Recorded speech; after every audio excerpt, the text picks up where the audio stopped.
વડાપ્રધાનના આગમન ટાણે સરકારી કચેરીઓમાં નીરવ શાંતિ જણાય. તમામ કર્મચારીઓને સેવામાં લગાવી દીધા. ભાજપના પ્રચાર માટે પ્રજાના પૈસે સરકારી તંત્રનો દુરુપયોગ થતો જોવાઈ રહ્યો છે. આપ કોર્પોરેટર વિપુલ સુહાગિયા. આ લોકશાહી નથી, તાનાશાહી અને હિટલરશાહી છે. વિપુલ સુહાગિયા સાહેબ આવવાના છે એટલે હજારો રૂપિયાનો પગાર લેતા સરકારી બાબુઓને ફૂડ પેકેટ વહેંચવા મોકલી આપ્યા.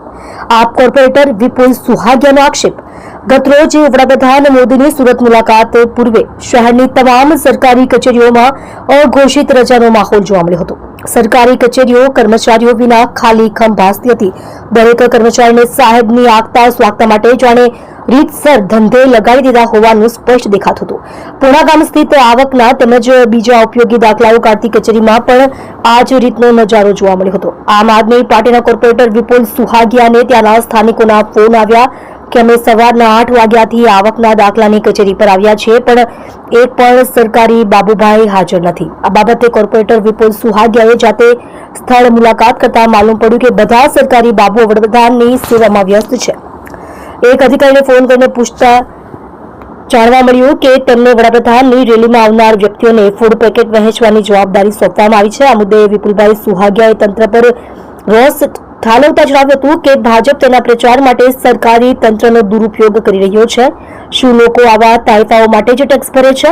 આજે લોકો સવારે 8 વાગ્યાના પોતાનો કામ ધંધો છોડીને આવકના બિન અનામતના EWS વિભાગના દાખલા કઢાવવા સવારથી લાઇનમાં ઉભા છે, પરંતુ એક પણ સરકારી અધિકારી ત્યાં હાજર નથી. અધૂરામાં પૂરું કચેરીમાં બોર્ડ પણ નથી માર્યું કે આજે કોઈ અધિકારી મળશે નહીં.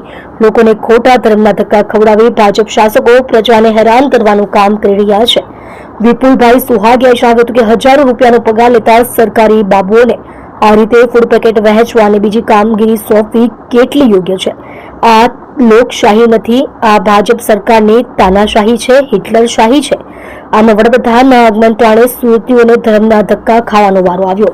અધૂરામાં પૂરું હોય તેમ ગઈકાલનો દિવસ તો બગડ્યો. હવે પાછું આ જ કામ માટે મંગળવારે આવવું પડશે, તે નફામાં.